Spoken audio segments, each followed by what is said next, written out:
rough.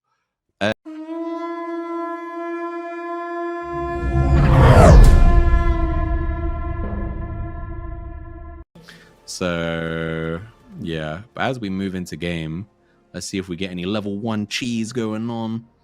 Doesn't look like it currently. It looks like Waterboy is positioned as if he's waiting for someone to kind of come out and potentially try to get a ward, and then he'll poke out behind them and try and get a good trade. But other than that, nah, nothing. You can see both teams are covering all entrances as well. We do see the support group look for something here just to make sure they could get a ward down though. And I wouldn't be surprised if we see someone on PEKARA try to do the same, just mirror it as we saw in the last game. Yeah, look there, you can see the pings are coming out on the bot side to say let's get a ward on their chickens, and they do get it uncontested. So both teams will know exactly which pathing the enemy jungler will be doing, and it looks like they're mirroring each other as well. So we can see that the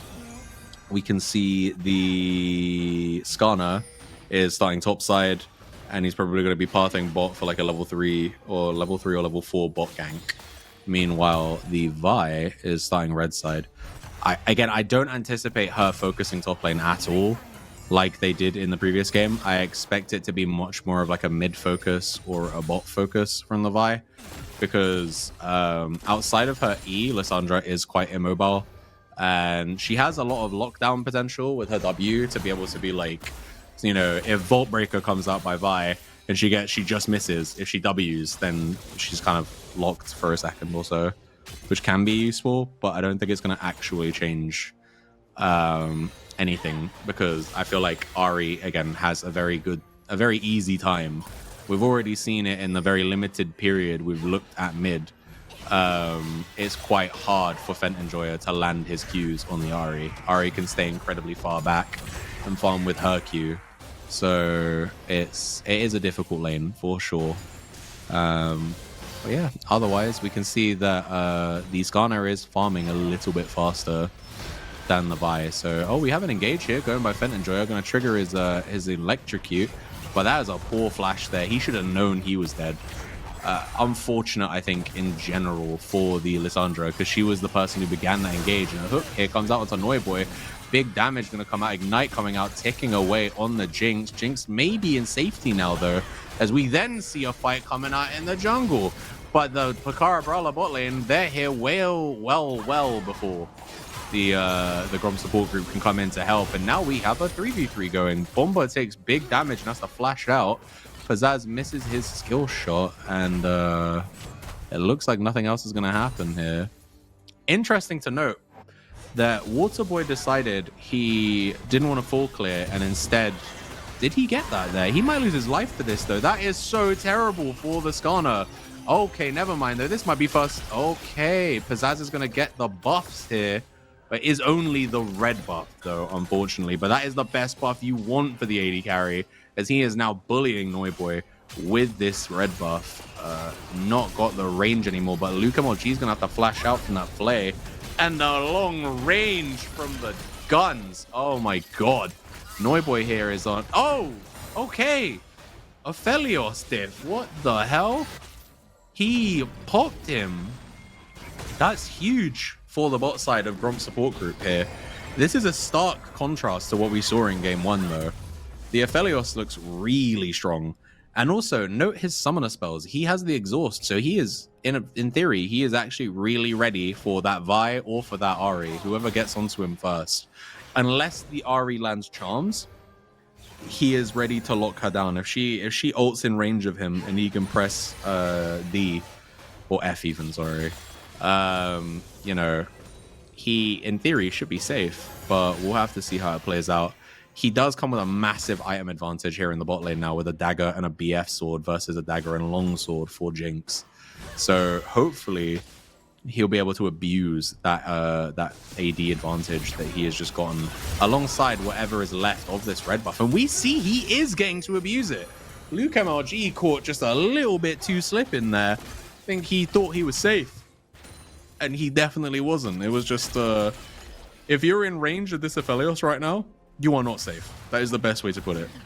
You know, the CS might be equal, but the hands are not. And okay, we have a 4-man commit here on the bot side on the minimap. We can't see it just yet here. Luckily there, Bomba's there to lantern out his AD. And you see that everybody disperses. Lissandra was looking to maybe match, but she just burnt her util. She has no mobility. And Hoi Hoi Hoi is going to probably pick up this second kill, I think. He has no more ultimate charges, though. Never mind. She actually gets to walk out for free. Meanwhile, we have more aggression here on the side of GROMP support group. Maybe easy double. The Ignite is going to tick, kill that. Bomba ends up taking a turret shot, but he is going to get out for free. And this is a brilliant showing by the GROMP support group right now in terms of their bot lane. This is a stark difference from what we saw in game 1, no? This is polar opposite. Oh, definitely. Definitely, GROMP support group are coming out of the blocks already. And we can see why can we quickly... Yeah, split. 100%. Can we quickly flicker to the gold advantage? We see the unstoppable force there coming out, the ultimate by Malphite to keep himself safe from Waterboy. Honestly, again, I think this is maybe not the best place for any of the junglers to focus their attention. Aatrox is growing a large CS lead, which is nice, and we can see it's turned to about 400 gold. Meanwhile, on the bot lane, we got about 1.2k gold lead here for the Aphelios. So the only lane that is really losing right now is the mid lane, and it is only by about 300. So it could be worse. GROMP support group have about a 2k gold lead to their name right now, and they are living fairly pretty right now. I believe, did we... Am I tripping, or did the objective just go down? Ignore me. I'm having a stroke right now. My brain is not working. Oh, we could see there was 2 grubs to 1 grub on the side of PEKARA. I think maybe that is what we saw. I think it happened on the mini map though. But either way, on to more important things. We can see in the mid lane, both teams have a lost chapter, so they are not gonna have to base so frequently for the mana now. You know, the fact every time they level up, they're gonna be able to regain quite a big chunk of mana. Definitely makes their lives easier. Meanwhile, if we quickly check builds, we can see, oh, there's a Sheen for Vi. So I am going to assume that means that's a Triforce rush.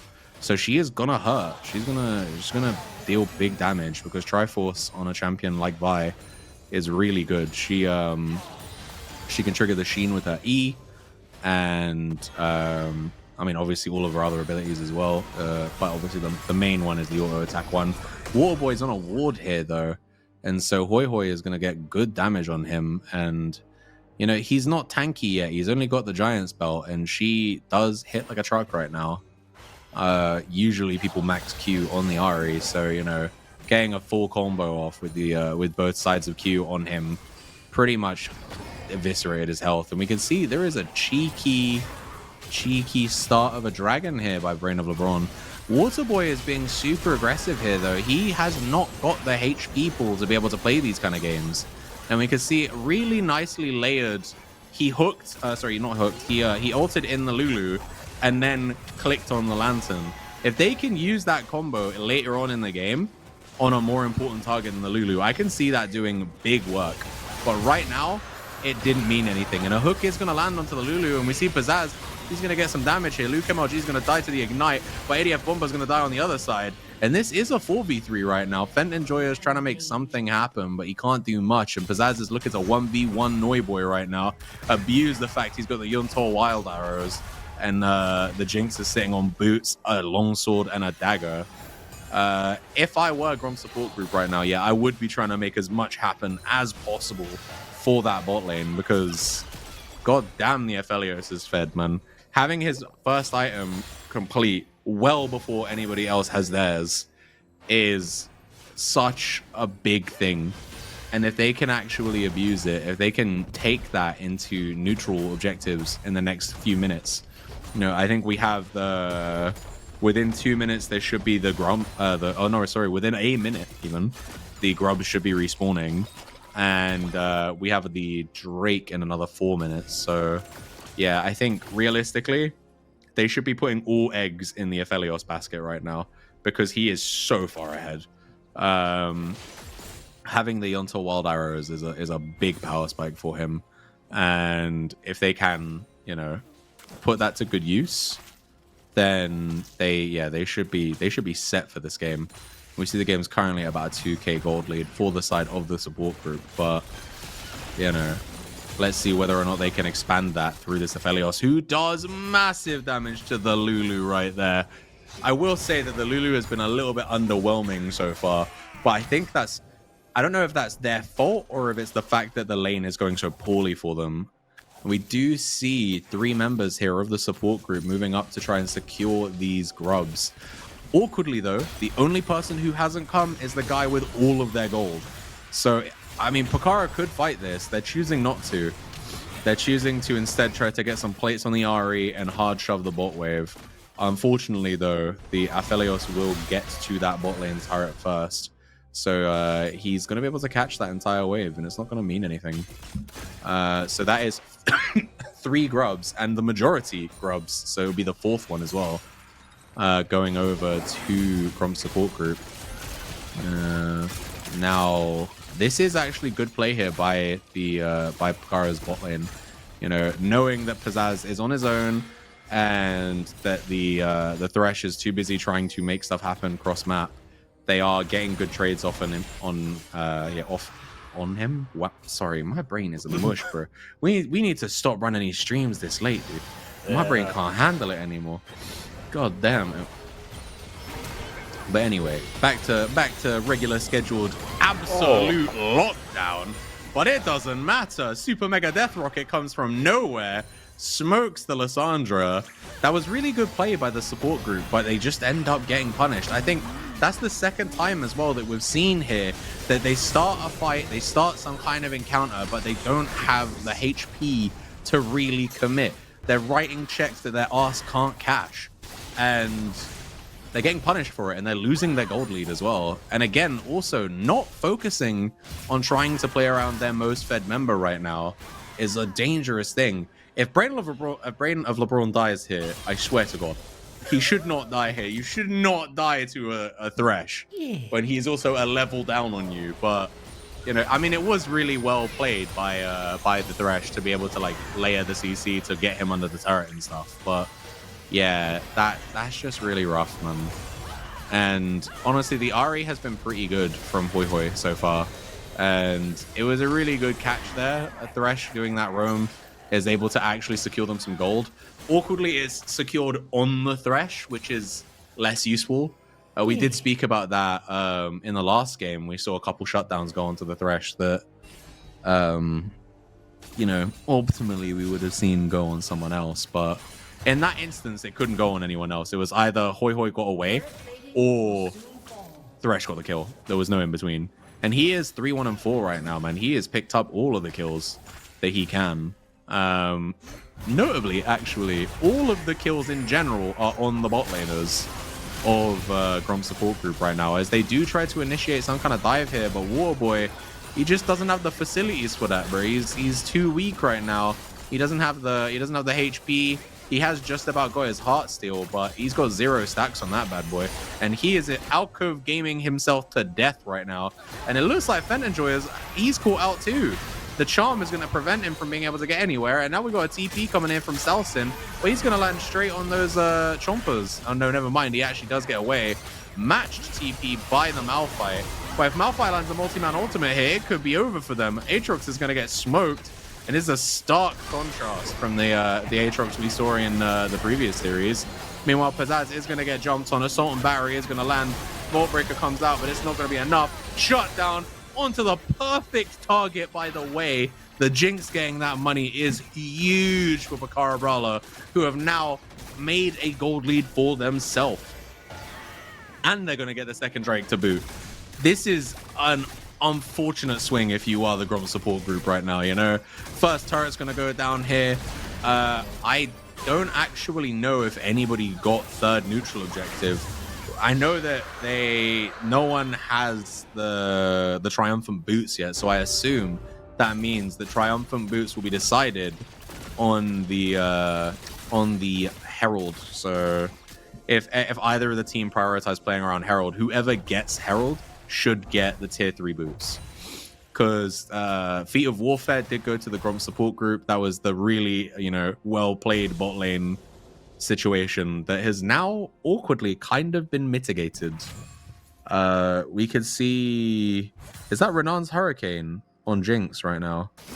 I'm not familiar with the that's the updated art for it, so I haven't seen that in ages. She has an item lead now, which is terrible news for the Aphelios. Considering how far ahead he was, to now see that the enemy has a second item in comparison to you is really rough. I mean, I know he has tier 2 boots, but that second item is going to do wonders for her, especially because it allows her to attack multiple targets. Meanwhile, I mean, we come to the replay and we see it is just a series of unfortunate events for the Gromps. Fent and Joya got caught out. Aatrox commits the TP here, but he's committed it in a location that puts him in between the entire enemy team and with no support. And so he ends up going down here as well. And then, we do have the box come out by the Thresh, but it's not going to do much. He tries his hardest.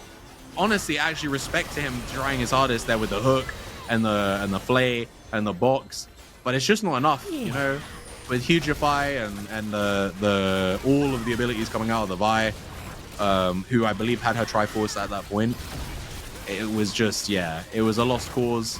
We do see they pick up a Constellation Prize bot tier 1 turret, but that is going to be the Herald going down for PEKARA, completely uncontested. And I believe that will also be Triumphant Boots. Yeah, we can see they are already on the Malphite, so... And they're going to crack this Herald immediately. They're looking to get as much gold in the immediate as possible. So Ahri is going to crack that into the turret. It's going to die, though, so they don't actually secure the tier 1, which is not great for them. I think that could have been used more effectively. Unfortunately, just from a placement perspective, like, all of the Gromp support team were there, and so they were able to contest that. And it meant that even though they had their whole team there near enough, like, what could you do, Like, not much. So yeah, it cracks in. The turret's nearly dead, but it's not quite dead. And as everybody who plays League knows, a turret on 1 HP does the same amount of damage as a turret on full health. So I think the support group will take that. It is a minor blessing in what has been arguably a throw from them in the last 10 minutes. They had about a 2k gold lead 10 minutes ago, and now it is a 1k gold lead to the side of PEKARA BRALE, who have muted the Aphelios at this point. He has not been able to achieve much of anything. They might be able to do something here, but unfortunately Hoi Hoi is going to burn his ultimate and make it so that Pizzazz is too afraid to even come up. And now, with them being as far back as they are, Brandon LeBron is going to come in here. Waterboy is going to lock him up with the ultimate, pull him in, miss on the hook due to the flash, and Salson's here. We got the whole team up here. Fent and Joya has the ultimate to keep himself alive. He's going to heal up a bit, but Noiboy has perfect placement to just kind of hit him for free range. Massive unstoppable force. Lands it on 3, and the Gromp support group are running for their lives. They are going to get a constellation kill there. But again, it goes on the Thresh. Thresh is 4-3-1 right now. The gold on him isn't going to do much, man. And with that, it's now a 3k gold lead. They dove them under turret, I think having the go buttons here, I actually didn't speak about this in the Game 2 draft, but we did speak about it in Game 1. In Game 1, outside of the Galio Nocturne combo, they didn't have a good go button. Now, they have loads of go buttons. They have the Ahri Charm, which can be engaged from miles away because she has her ultimate. You have the Malphite ultimate, which is on a quite low cooldown, and you have the Vault Breaker, which we see used to great effect in this replay here. Never mind, he fucking whiffed it. Great effect, my ass. Never mind. And the Assault and Battery as well. Like, they have a lot of really good tools to just get into the enemy team's face. And yeah, look at that right there. Layered on 3 people. And then when you layer on top all of the damage effects they have, Ahri's Q. And yeah, just the confidence as well to just know that they've won this fight and it's going to be a clean ace. It's really good play by them, and you know, we'll have to see whether or not the support group can change things here, because right now, as the game is going, I think all of the gold is on their AD carry, and their AD carry can't live. Like, there's not enough peel on his team to keep him alive, and we see that is for the second game in a row now. Sole point for PEKARA BRALE early in the game, only at 20 minutes. So, and I don't know if the Gromps are going to be as, as fortunate as they were in that last game, where they were able to actually take the next 3 dragons. With how this game is going and how the comps are, and how, in my opinion, how useless right now the mid lane is in comparison to last game. Well, I'd like say the Swain both the at this point and the Aatrox. Because the moment that Aatrox died in that last fight, that's when the whole fight switched, and BRALE just squeezed in Gromp support. Yeah, I agree. I think the roles have kind of switched in this game, right? But unfortunately, I don't feel like Fenton Joya has the tools right now to be the same kind of damage threat that, say, for example, the Gwen was in their previous draft. In the previous draft, the Swain was kind of the, you threw him in front of everybody and he survived long enough, right? Like his goal was to be alive for as long as humanly possible. And in this game, that's Salson 2's job. His job as Aatrox is to get in there and kind of deal damage, but also live for as long as possible with all of his healing. And so when he dies, unfortunately, the Lissandra just doesn't deal enough damage, and we saw in the last fight, she got poked out so hard that she had to ultimate herself, and in ultimating herself, allowed the entire enemy team to reposition around her so that there was no way she got out. And so I think she's in a really difficult position right now, where I don't know how she makes herself useful right now. Awkwardly, both Jinx and Ahri are really fed. So you can't just be like, oh, look, down the carry, because there's 2 of them. There are 2 of them. They're both really strong right now. And that's not even to mention the 2-item Vi right now, who, even though she is 0, 3, and 9, she will hurt on both of the backliners of this team, I think it's really difficult. And we can see here, Bomba looks to be caught out. He is going to land a hook, but it's not going to save his life. He's going straight down. Meanwhile, charging the Vault Breaker is Brain of LeBron. Waterboy's going to lock him into the wall, but it's probably going to cost him his life now. He does land a 3-man ultimate, but the entire enemy team are there to blow him up. So what can you do? It is what it is. And now with, 5 members strong, not a single soul died on the side of PEKARA BRALE. They're looking to siege this tier 2. And you know who's great at sieging? Jinx. Jinx, as soon as she kills this thing, of which they are going to do, she gets the speed boost, she gets the attack speed. They're not confident enough to push it to a tier 3. I think they but it's still that terrible. Yeah, I agree 100%.